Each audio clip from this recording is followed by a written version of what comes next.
Bom dia, boa tarde, boa noite, boa madrugada também. Bem-vindos ao canal do Apressado. Olha, o sonho de ter um carro voador já tem mais de um século, né? A gente cresceu vendo isso em desenhos como os Jetsons, em filmes de ficção científica, mas o que parecia só fantasia agora está muito, mas muito perto de virar realidade. E a culpa é de uma tecnologia com um nome meio estranho, eVTOL. Vamos mergulhar nisso e entender como essa promessa está finalmente se preparando para decolar. Essa frase clássica, né? Ela resume bem demais o fascínio que essas máquinas causam na gente. Porque veja bem, os eVTOLs não são só um aviãozinho diferente. Eles são uma possível solução para alguns dos maiores perrengues das cidades hoje. Trânsito que não anda, barulho para todo lado, poluição. A ideia é criar uma nova camada de transporte, lá em cima, que seja mais rápida, mais limpa e muito mais esperta. Tá, vamos para o básico primeiro. O que diabos é eVTOL? A sigla significa Veículo Elétrico de Decolagem e Pouso Vertical. Para simplificar, imagina um helicóptero, só que totalmente elétrico, bem mais silencioso e que não queima combustível. A grande sacada é que ele consegue operar em espaços pequenos, tipo no topo de um prédio. E é isso que pode fazer com que esses veículos se encaixem no nosso dia a dia. É o que chamam de mobilidade aérea urbana. Mas aí vem um detalhe importante. Não existe um único tipo de carro voador. Na verdade, o que está rolando é uma verdadeira corrida tecnológica, com 4 ideias principais competindo para ver qual delas vai virar o padrão. Cada uma tem seus pontos fortes e fracos, e entender essas diferenças é fundamental para a gente sacar para onde o futuro do transporte aéreo está indo. Como a gente pode ver aqui, são 4 configurações principais que estão sendo desenvolvidas: o Multicopter, o Lift and Cruise, o Tilt Rotor e o Ducted Vector Thrust. Cada nome desses representa uma aposta diferente de como equilibrar coisas essenciais como eficiência, velocidade, ruído e, claro, o custo. A escolha do design muda tudo, desde o quanto o veículo consegue voar até o barulho que ele faz quando passa por cima da sua casa. Vamos analisar cada um deles com calma. Primeiro de tudo, o Multicopter. Esse aqui é o mais simples de entender. É basicamente um drone gigante, só que feito para levar gente. A grande vantagem dele é mecanicamente simples e muito ágil, perfeito para voos curtinhos dentro da cidade. O problema? Ele não tem asas. Isso significa que ele depende 100% dos rotores para se manter no ar, o que, convenhamos, gasta uma energia absurda e limita bastante até onde ele consegue ir. Agora vamos para o Lift and Cruise. Esse aqui é um híbrido bem inteligente. Ele usa um conjunto de rotores só para subir e descer na vertical, igualzinho a um helicóptero. Mas para voar para frente, ele usa outro sistema, como um avião. Isso faz com que ele seja bem mais eficiente em voos mais longos. A desvantagem? Bem, ter 2 sistemas de propulsão deixa ele mais complexo, mais pesado e com mais peças que podem dar problema. O próximo da lista é o Tilt Wing, ou Tilt Rotor. Aqui a coisa já fica mais sofisticada. As hélices, e às vezes até a asa inteira, giram 90 graus. Elas apontam para cima para decolar e depois viram para frente para pegar velocidade. Com isso, ele consegue o melhor dos dois mundos, voar rápido e vai longe. O porém aqui é a complexidade mecânica. Muitas peças se movendo significa que a produção e a manutenção podem ficar bem mais caras. E por último, o design que parece saído de um filme de ficção científica, o Ducted Vector Thrust. O modelo da Lilium é o melhor exemplo. Ele usa dezenas de pequenos motores elétricos dentro das asas.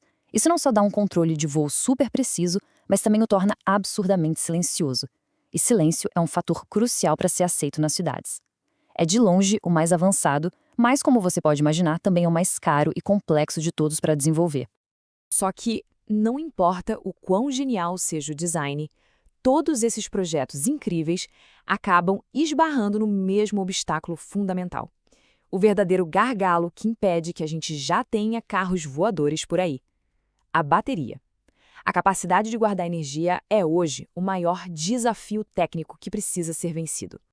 E para a gente entender esse problema, a gente precisa falar de um termo técnico, energia específica. A medida é watt-hora por quilo. Basicamente, isso diz quanta energia uma bateria consegue guardar em relação ao peso dela. E na aviação, a gente sabe, peso é tudo. Então, o objetivo é sempre ter a maior energia específica possível, ou seja, mais potência com menos peso. E aqui está o número que mostra onde a gente está hoje. As melhores baterias de íon de lítio que existem para os eVTOLs têm uma densidade de energia entre 250 e 300 watts-hora por quilo. Isso é o topo da tecnologia atual. É o máximo que a gente consegue tirar dela para uma aplicação em aeronaves. Então vem a pergunta de $1 bilhão. isso é o suficiente para transformar os carros voadores numa realidade do dia a dia? A resposta, por enquanto, é mais ou menos. Com essa capacidade, o alcance deles é limitado, fica ali por volta de uns 160 quilômetros, no melhor dos cenários. Isso restringe o uso a rotas curtas dentro das cidades. Para realmente revolucionar o transporte, a gente vai precisar de um salto tecnológico. E é aqui que a história fica realmente emocionante. Porque esse problema da bateria não é um beco sem saída, muito pelo contrário. Ele está empurrando uma verdadeira revolução na ciência dos materiais, na pesquisa por novas formas de guardar energia. Vamos dar uma olhada no que vem por aí. Já tem muita coisa promissora aparecendo no horizonte. As baterias de estado sólido, por exemplo, prometem ser mais seguras e guardar mais energia.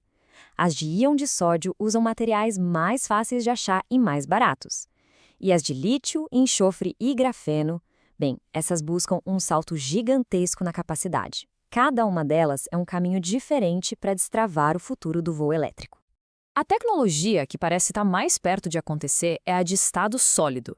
A comparação é bem direta. A gente sai de um eletrólito líquido, que tem risco de pegar fogo e um limite de uns 300 watts por quilo, e vai para um eletrólito sólido, que é muito mais seguro e permite uma densidade de energia bem maior.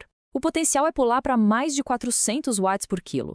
Essa diferença pode, na prática, significar dobrar o alcance de um eVTOL. Isso muda o jogo completamente.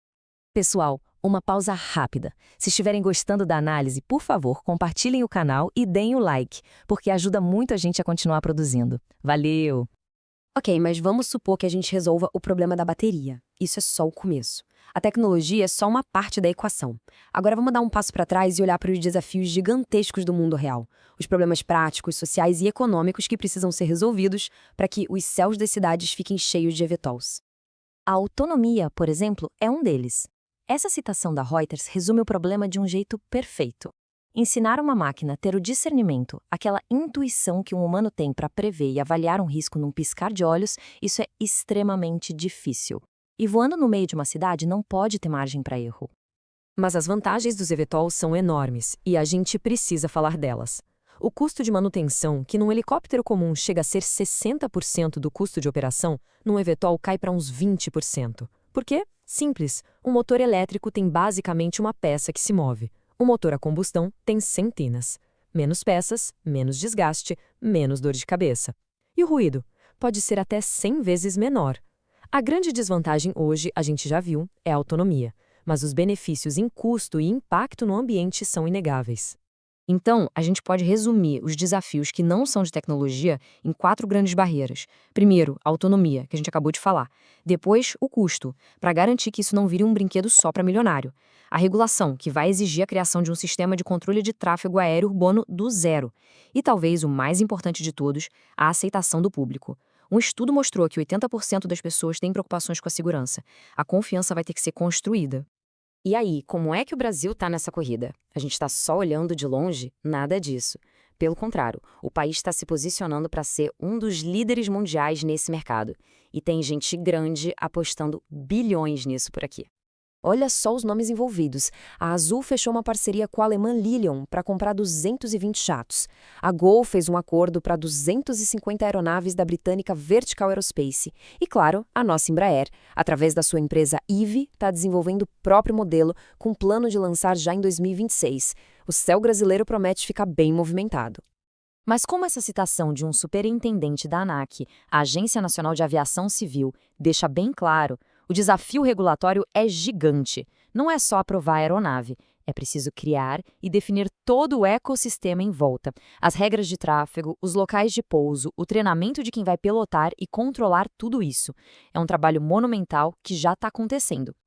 Então, a gente chega na pergunta final. Estamos mesmo prestes a entrar numa nova era do transporte urbano? Ou será que o sonho do carro voador ainda vai ficar um bom tempo preso no trânsito dos desafios técnicos e das regulações? A tecnologia está avançando, os investimentos são gigantescos, mas as barreiras também são bem altas. E você, o que acha de tudo isso? Entraria num táxi aéreo autônomo em 2030? Deixa sua opinião aí nos comentários. A gente se vê na próxima.